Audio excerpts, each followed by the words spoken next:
Assalamualaikum warahmatullahi wabarakatuh. Perkenalkan, kami dari kelompok 3. Di sini kami akan menjelaskan tentang materi pengukuran pencapaian implementasi reformasi birokrasi. Silakan disimak materi berikut.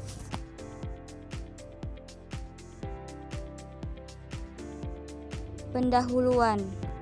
Kriteria dan ukuran keberhasilan reformasi birokrasi ini berisi uraian atau penjabaran dari kriteria dan ukuran keberhasilan sebagaimana termuat di dalam Peraturan Presiden Nomor 81 Tahun 2010 tentang Grand Design Reformasi Birokrasi 2010-2025 dan Peraturan Menteri Negara Pendayagunaan Aparatur Negara dan Reformasi Birokrasi Nomor 20 Tahun 2010 tentang Roadmap Reformasi Birokrasi 2010-2014. Pengertian reformasi birokrasi.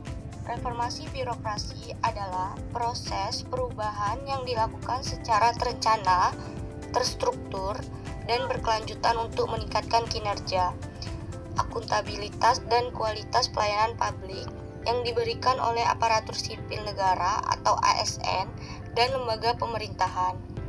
Reformasi birokrasi bertujuan untuk mewujudkan birokrasi yang efektif, efisien, transparan, responsif, dan bebas dari korupsi, kolusi, dan nepotisme atau KKN.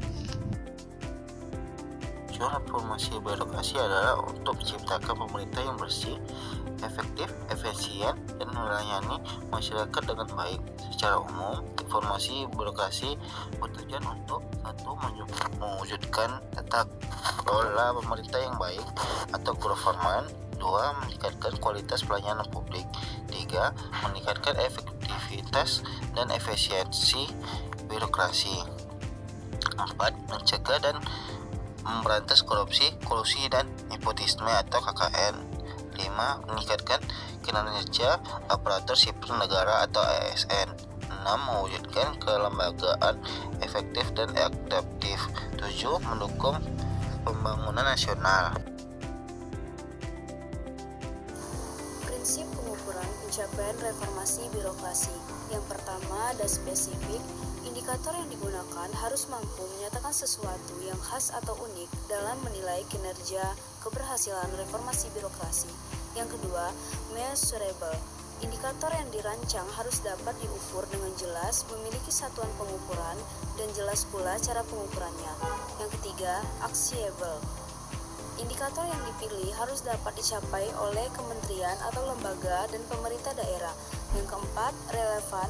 Indikator yang dipilih dan ditetapkan harus sesuai dengan visi dan misi serta sasaran reformasi birokrasi.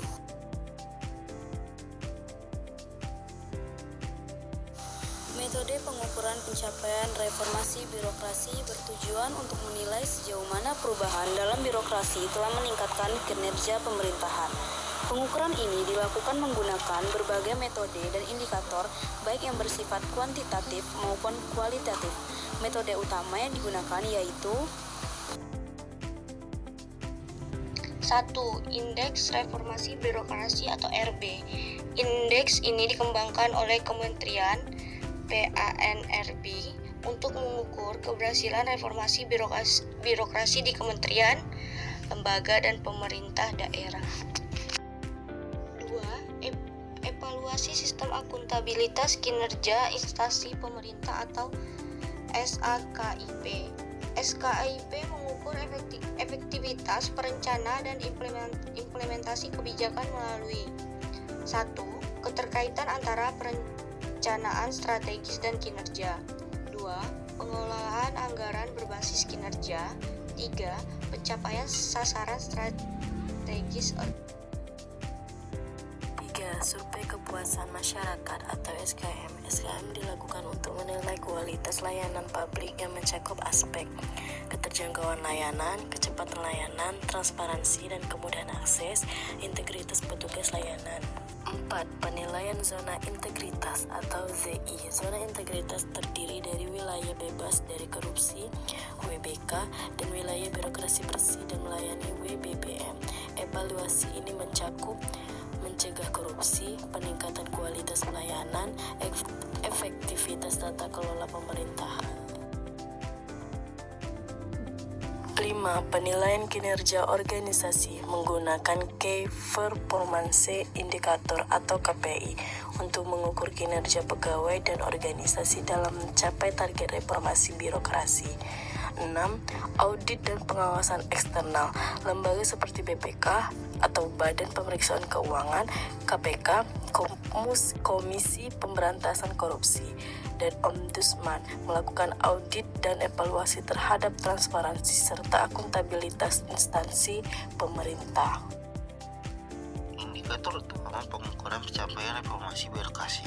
Untuk mengukur keberhasilan reformasi birokrasi, perlu adanya indikator-indikator yang dapat menggambarkan capaian-capaian yang diharapkan.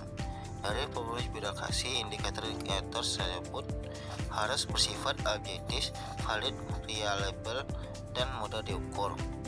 Menurut Kementerian Pendayagunaan Aparatur Negara dan Reformasi Birokrasi Kemenpan DRB, ada 3 indikator utama keberhasilan reformasi birokrasi, yaitu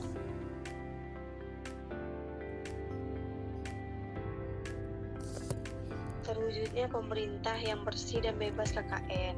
Indikator ini mengukur sejauh mana pemerintah dapat mencegah dan memberantas praktik-praktik KKN di birokrasi, baik yang dilakukan oleh ASN maupun oleh pihak-pihak yang berinteraksi dengan birokrasi. Indikator ini dapat diukur dengan menggunakan indeks persepsi korupsi atau disebut IPK yang dikeluarkan oleh Transparency International Indonesia. Terwujudnya peningkatan kualitas pelayanan publik kepada masyarakat. Indikator ini mengukur sejauh mana pemerintah dapat memberikan pelayanan publik yang berkualitas, relevan, responsif, dan akuntabel kepada masyarakat. Indikator ini dapat diukur dengan menggunakan indeks pelayanan publik yang dikeluarkan oleh Kemenpan RB setiap tahunnya. IPP adalah skor yang menunjukkan tingkat kepuasan masyarakat terhadap kualitas pelayanan publik yang diberikan oleh instansi pemerintah. Meningkatnya kapasitas dan akuntabilitas kinerja birokrasi. Indikator ini mengukur sejauh mana pemerintah dapat meningkatkan kapasitas dan akuntabilitas kinerja birokrasi dalam mencapai tujuan dan sasaran yang ditetapkan. Indikator ini dapat diukur dengan menggunakan opini Badan Pemeriksa Keuangan atau BPK yang dikeluarkan oleh BPK setiap tahunnya. Penilaian keberhasilan pelaksanaan reformasi birokrasi. Ukuran keberhasilan reformasi birokrasi berdasarkan Peraturan Presiden Nomor 81 Tahun 2010 tentang Grand Design Reformasi Birokrasi 2010 sampai 2025 mencakup ukuran keberhasilan tahun 2025 yang diharapkan telah menghasilkan governance yang berkualitas di setiap kementerian atau lembaga dan pemerintah daerah, ditandai dengan 1.